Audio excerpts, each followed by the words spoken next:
Unit 1, Diversity in the Living World. Biology is the science of life forms and living processes. The living world comprises an amazing diversity of living organisms. Early man could easily perceive the difference between inanimate matter and living organisms. Early man defined some of the inanimate matter, wind, sea, fire, etc., and some among the animals and plants. A common feature of all such forms of inanimate and animate object was the sense of awe or fear that they evoked. The description of living organisms, including human beings, began much later in human history. Societies which indulged in anthropocentric view of biology could register limited progress in biological knowledge. Systematic and monumental description of life forms brought in out of necessity detailed systems of identification, nomenclature, and classification. The biggest spin of such studies was the recognition of the sharing of similarities among living organisms, both horizontally and vertically.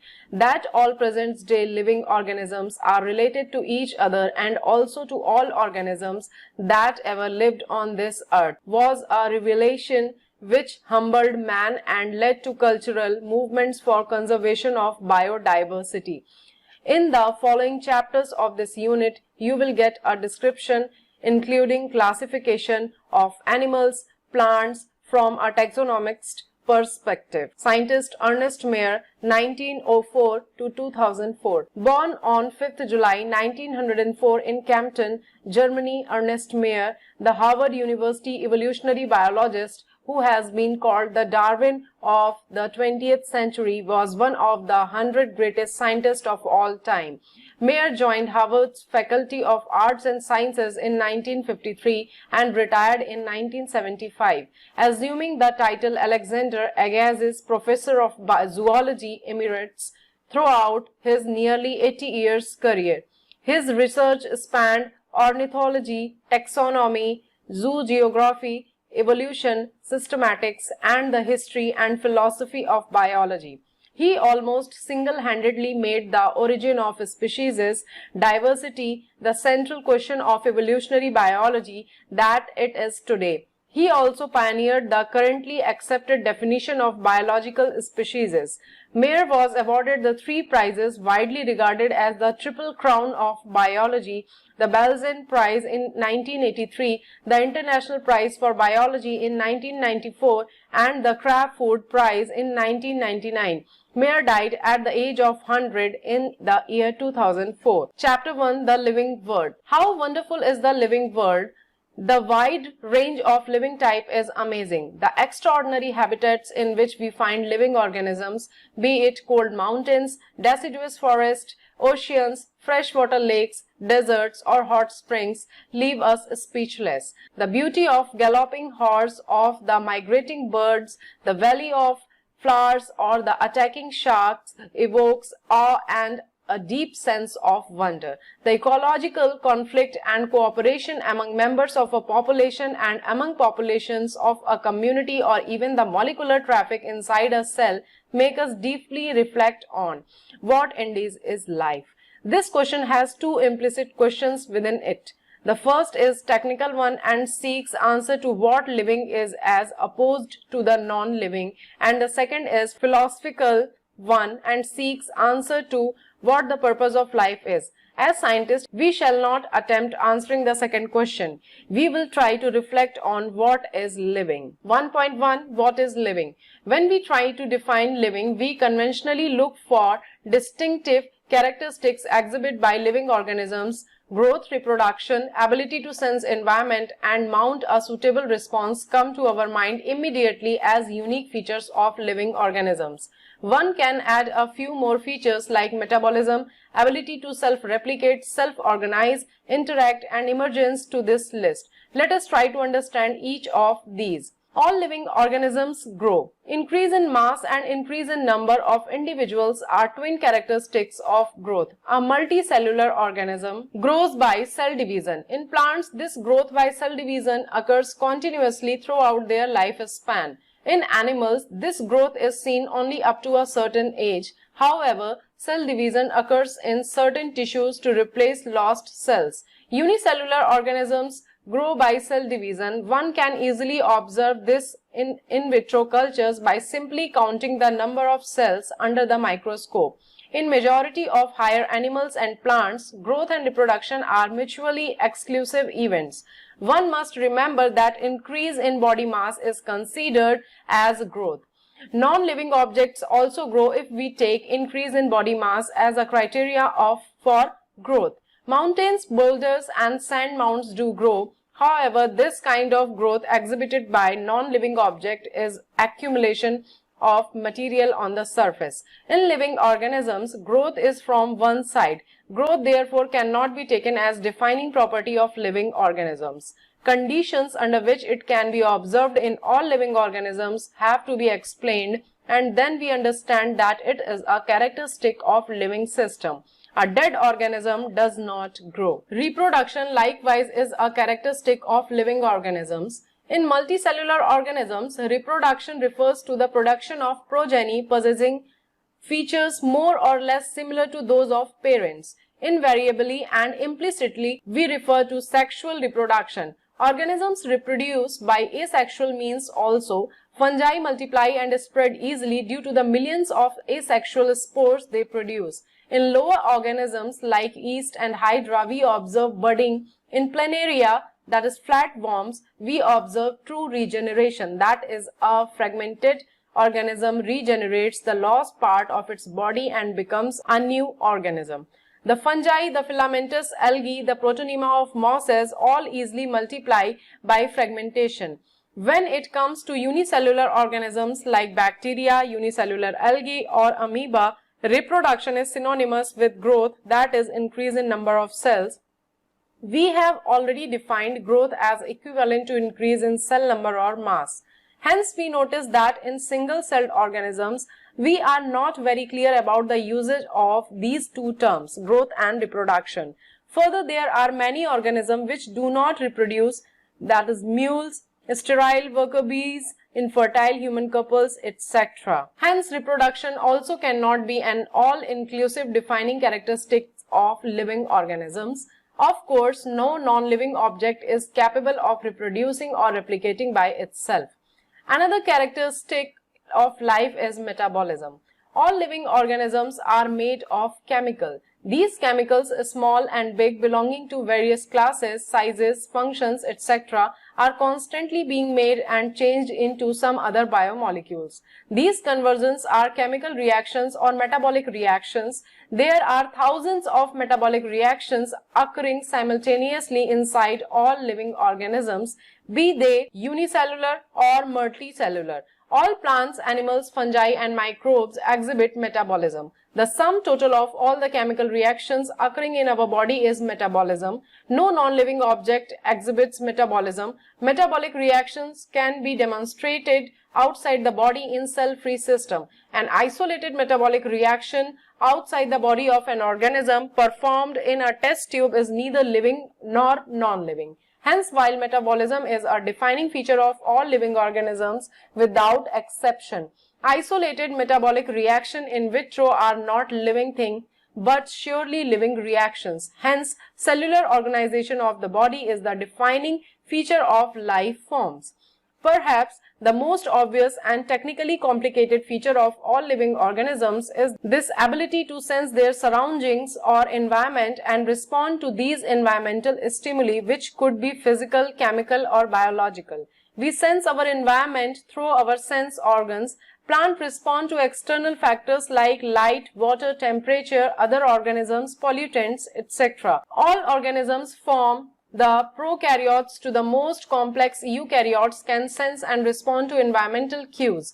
Photoperiod affects reproduction in seasonal breeders. Both plants and animals, all organisms handle chemical entering their bodies. All organisms therefore are aware of their surroundings. Human being is the only organism who is aware of himself, that is, has self-consciousness. Consciousness therefore becomes the defining property of the living organism. When it comes to human beings, it is all the more difficult to define the living state. We observe patients lying in coma in hospitals, virtually supported by machines which replace heart and lungs. The patient is otherwise brain dead.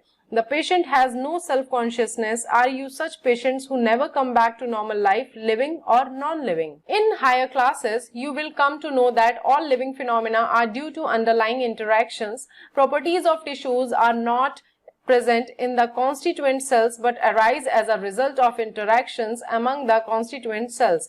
Similarly, properties of cellular organelles are not present in the molecular constituents of the organelle but arise as a result of the interaction among the molecular components comprising the organelle. These interactions result in emergent properties at a higher level of organization. This phenomena is true in the hierarchy of organizational complexity at all levels. Therefore, we can say that living organisms are self-replicating, evolving and self-regulating interactive systems capable of responding to external stimuli. Biology is the story of life on Earth. Biology is the story of evolution of living organisms on Earth. All living organisms, present, past and future, are linked to one another by the sharing of the common genetic material, but to varying degrees. 1.2 Diversity in the living world.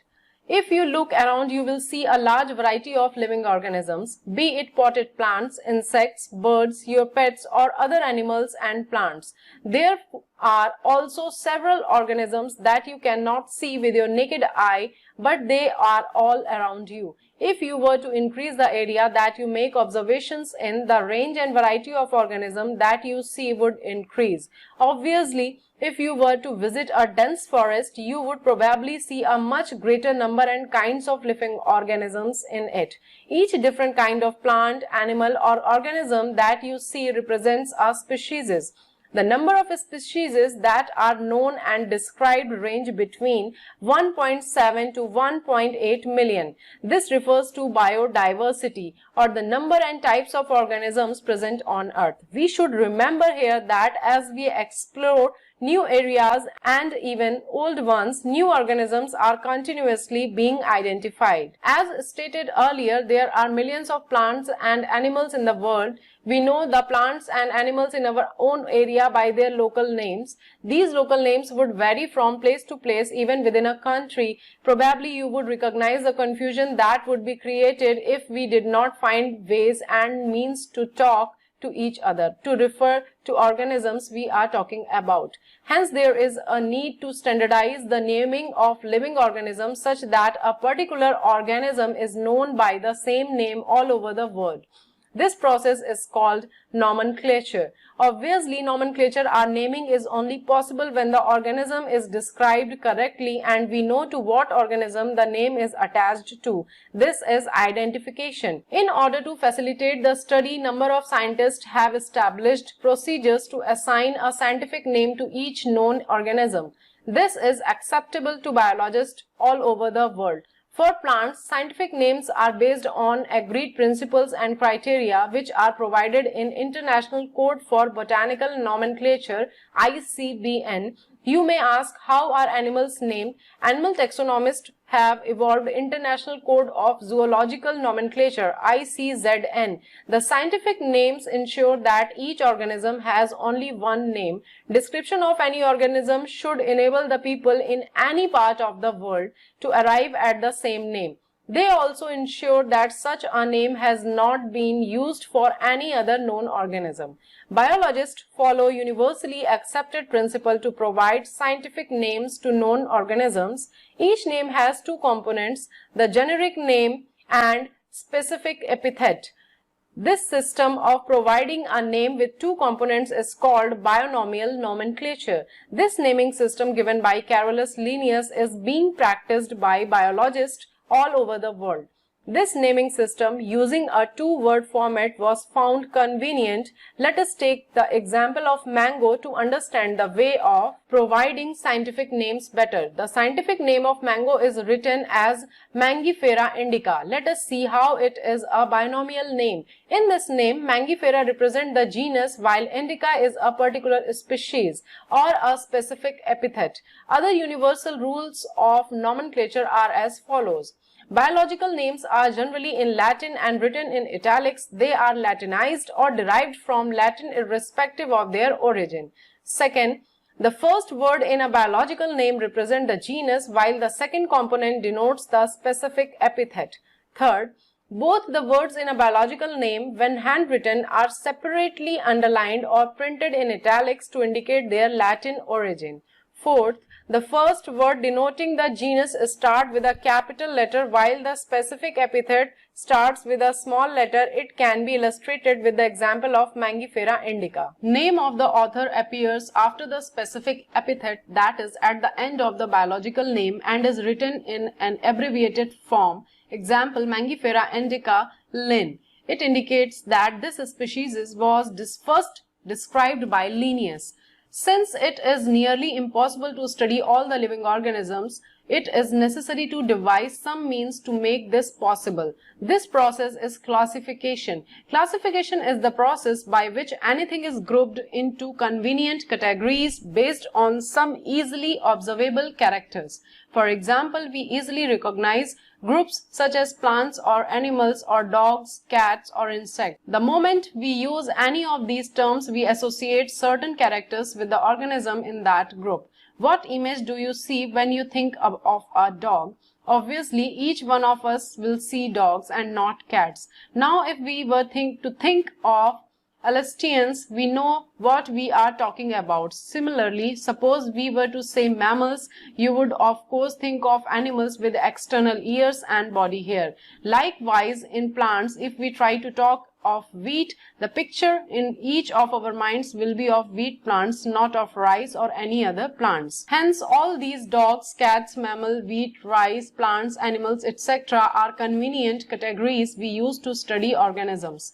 The scientific term for these categories is taxa. Here you must recognize that taxa can indicate categories at very different levels. Plants also form a taxa. Wheat is also a taxa. Similarly, animals, mammals, dogs are all taxa. But you know that a dog is a mammal and mammals are animals. Therefore, animals, mammals and dogs represent taxa at different levels. Hence, based on characteristics, all living organisms can be classified into different taxa. This process of classification is taxonomy. External and internal structures, along with the structure of cell, development, process and ecological information of organisms are essential and form the basis of modern taxonomic studies. Hence, characterization, identification, classification and nomenclature are the processes that are basic to taxonomy. Taxonomy is not something new. Human beings have always been interested in knowing more and more about the various kinds of organisms, particularly with reference to their own use. In early days, human beings needed to find sources for their basic needs of food, clothing, and shelter. Hence, the earliest classifications were based on the uses of various organisms. Human beings were since long not only interested in knowing more about different kinds of organisms and their diversities, but also the relationships among them. This branch of study was referred to as systematics. The word systematics is derived from the Latin word systema, which means systematic arrangement of organisms. Linnaeus used Systema Naturae as the title of his publication. The scope of systematics was later enlarged to include identification, nomenclature, and classification. Systematics takes into account evolutionary relationships between organisms. 1.3 Taxonomic categories. Classification is not a single-step process but involves hierarchy of steps in which each step represents a rank or category. Since the category is a part of overall taxonomic arrangement, it is called the taxonomic category, and all categories together constitute the taxonomic hierarchy. Each category, referred to as a unit of classification, in fact represents a rank and is commonly termed as taxon.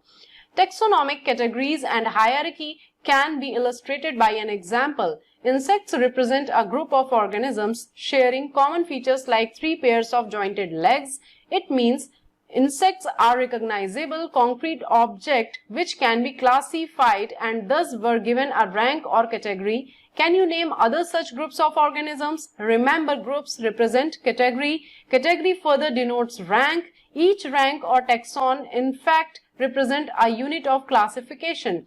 These taxonomic groups, categories, are distinct biological entities and not merely morphological aggregates. Taxonomical studies of all known organisms have led to the development of common categories such as kingdom, phylum or division for plants, class, order, family, genus and species. All organisms, including those in plant and animal kingdoms, have a species as the lowest category. Now the question you may ask is how to place an organism in various categories. The basic requirement is the knowledge of characters of an individual or group of organisms. This helps in identifying similarities and dissimilarities among the individuals of the same kind of organisms as well as the other kinds of organisms. 1.3.1 Species. Taxonomic studies consider a group of individuals organisms with fundamental similarities as a species. One should be able to distinguish one species from the other closely related. One should be able to distinguish one species from the other closely related species based on the distinct morphological differences. Let us consider Mangifera indica, Solanum tuberosum, that is potato, and Panthera leo, that is lion. All the three names indica, tuberosum and leo represent the specific epithet, while the first word Mangifera, Solanum and Panthera are genera and represents another higher level of taxon or category. Each genus may have one or more than one specific epithets representing different organisms, but having morphological similarities. For example, Panthera has another specific epithet called tigris, and Solanum includes species like nigrum and melanogena. Human beings belong to the species Sapiens, which is grouped into the genus Homo. The scientific name thus for human being is written as Homo sapiens. 1.3.2 Genus. Genus comprises a group of related species which has more characters in common in comparison to species of other genera. We can say that genera are aggregates of closely related species. For example, potato and brinjal are two different species but both belong to the genus Solanum.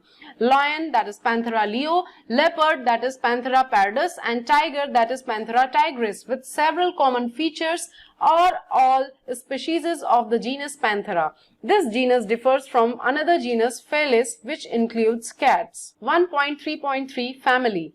The next category, family, has a group of related genera with still less number of similarities as compared to genus and species. Families are characterized on the basis of both vegetative and reproductive features of plant species. Among plants, for example, the three different genera Solanum, Petunia and Datura are placed in the family Solanaceae. Among animals, for example, genus Panthera comprising lion, tiger, leopard is put along with genus Felis, that is cats, in the family Felidae. Similarly, if you observe the features of a cat and dog, you will find some similarities and some differences as well. They are separated in two different families, Felidae and Canidae respectively. 1.3.4 Order. You have seen earlier that categories like species, genus and families are based on a number of similar characters. Generally, order and other higher taxonomic categories are identified based on the aggregates of characters. Order, being a higher category, is the assemblage of families which exhibit a few similar characters. The similar characters are less in number as compared to different genera included in a family. Plant families like Convolvulaceae, Solanaceae are included in the order Polymoniales, mainly based on the floral characters. The animals order Carnivora includes families like Felidae and Canidae. 1.3.5 Class. This category includes related orders. For example, order Primata comprising monkey, gorilla and gibbon is placed in class. Mammalia along with order Carnivora that includes animals like tiger, cat and dog. Class Mammalia has other orders also. 1.3.6 Phylum. Classes comprising animals like fishes, amphibians, reptiles, birds along with mammals constitute the next higher category called phylum. All these based on the common features like presence of notochord and dorsal hollow neural system are included in phylum Chordata. In case of plants, classes with a few similar characters are assigned to a higher category called division. 1.3.7 Kingdom. All animals belonging to various phyla are assigned to the highest category called kingdom. Animalia in the classification system of animals, the kingdom Plantae, on the other hand, is distinct and comprises all plants from various divisions. Henceforth, we will refer to these two groups as animals and plant kingdoms. The taxonomic categories from species to kingdom have been shown in ascending order, starting with the species in figure. These are broad categories. However, taxonomists have also developed subcategories in this hierarchy to facilitate more sound and scientific placement of various taxa. Figure is species, then after genus, then family, then order, then class, then phylum or division, and then the topmost is kingdom. Look at the hierarchy in figure 1.1. Can you recall the basis of arrangement? Say for example, as we go higher from species to kingdom, the number of common characteristics goes on decreasing. Lower the taxa, more are the characteristics that the members within the taxon share. Higher the category, greater is the difficulty of determining the relationship to other taxa at the same level. Hence, the problem of classification becomes more complex. Table 1.1 indicates the taxonomic categories to which some common organisms like housefly, man, mango and wheat belong. Table 1.1 Organisms with their taxonomic categories. Common name man. Biological name is Homo sapiens. Genus is Homo. Family Hominidae. Order Primata. Class Mammalia and phylum Chordata. Housefly. Common name is housefly. Biological name Musca domestica. Genus Musca. Family Muscidae. Order Diptera. Class Insecta. Phylum Arthropoda. Common name mango. Biological name Mangifera indica. Genus Mangifera. Family Anacardiaceae. Order Sapinidales. Class Dicotyledone and phylum Angiospermae. Common name wheat. Biological name Triticum aestivum. Genus Triticum. Family Poaceae. Order Poales. Class Monocotyledon and phylum or division is Angiospermae. 1.4 Taxonomical aids. Taxonomic studies of various species of plants, animals and other organisms are useful in agriculture, forestry, industry and in general in knowing our bioresources and their diversity. These studies would require correct classification and identification of organisms. Identification of organisms require intensive laboratory and field studies. The collection of actual specimens of plant and animal species is essential and is the prime source of taxonomic studies. These are also fundamental to studies and essential for training in systematics.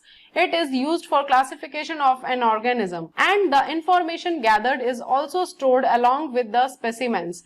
In some cases, the specimen is preserved for future studies. Biologists have established certain procedures and techniques to store and preserve the information as well as the specimens. Some of these are explained to help you understand the usage of these aids. 1.4.1 Herbarium. Herbarium is a storehouse of collected plant specimens that are dried, pressed and preserved on sheets. Further, these sheets are arranged according to a universally accepted system of classification. These specimens, along with their description on herbarium sheets, become a storehouse or repository for future use. The herbarium sheets also carry a label providing information about date and place of collection, English, local and botanical names, family, collector's name, etc. Herbaria also serve as quick referral system in taxonomical studies. 1.4.2 Botanical Gardens. These specialized gardens have collection of living plants for reference Plant species in these gardens are grown for identification purposes, and each plant is labeled indicating its botanical/scientific name and its family. The famous botanical gardens are at Kew, England, Indian Botanical Garden, Havra, India, and at National Botanical Research Institute, NBRI, Lucknow, India. 1.4.3 Museum. Biological museums are generally set up in educational institutes such as schools and colleges. Museums have collections of preserved plant and animal specimens for study and reference. Specimens are preserved in the containers or jars in preservative solutions. Plant and animal specimens may also be preserved as dry specimens. Insects are preserved in insect boxes after collecting, killing and pinning. Larger animals like birds and mammals are usually stuffed and preserved. Museums often have collections of skeletons of animals too. 1.4.4 Zoological Parks. These are the places where wild animals are kept in protected environments under human care and which enable us to learn about their food habits and behavior. All animals in a zoo are provided as far as possible the conditions similar to their natural habitats. Children love visiting these parks, commonly called zoos. Diagram of rhinoceros, swan, elephant, tiger. 1.4.5 Key. Key is another taxonomical aid used for identification of plant and animals based on the similarities and dissimilarities. The keys are based on the contrasting characters, generally in a pair called couplet. It represents the choice made between two opposite options. This results in acceptance of only one and rejections of the other. Each statement in the key is called a lead. Separate taxonomic keys are required for each taxonomic category such as family, genus and species for identification purposes. Keys are generally analytical in nature. Flora manuals, monographs and catalogs are some other means of recording descriptions. They also help in correct identification. Flora contains the actual account of habitat and distribution of plants of a given area. These provide the index to the plant species found in a particular area. Manuals are useful in providing information for identification of names of species found in an area. Monographs contain information on any one taxon. Summary. The living world is rich in variety. Millions of plants and animals have been identified and described, but a large number still remains unknown. The varied range of organisms in terms of size, color, habitat, physiological and morphological features make us seek the defining characteristics of living organisms. In order to facilitate the study of kinds and diversity of organisms, biologists have evolved certain rules and principles for identification, nomenclature and classification of organisms. The branch of knowledge dealing with these aspects is referred to as taxonomy. The taxonomic studies of various species of plants and animals are useful in agriculture, forestry, industry and in general for knowing our bioresources and their diversity.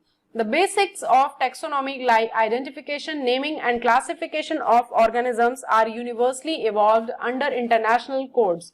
Based on the resemblances and distinct differences, each organism is identified and assigned a correct scientific biological name comprising two words as per the binomial system of nomenclature. An organism represents or occupies a place or position in the system of classification. There are many categories/ranks and are generally referred to as taxonomic categories or taxa. All the categories constitute a taxonomic hierarchy. Taxonomists have developed a variety of taxonomic aid to facilitate identification, naming and classification of organisms. These studies are carried out from the actual specimens which are collected from the field and preserved as referrals in the form of herbaria, museums and in botanical gardens and zoological parks. It requires special techniques for collection and preservation of specimens in herbaria and museums. Live specimens, on the other hand, of plants and animals are found in botanical gardens or in zoological parks. Taxonomists also prepare and disseminate information through manuals and monographs for further taxonomic studies. Taxonomic keys are tools that help in identification based on characteristics. Thank you guys for listening this audio and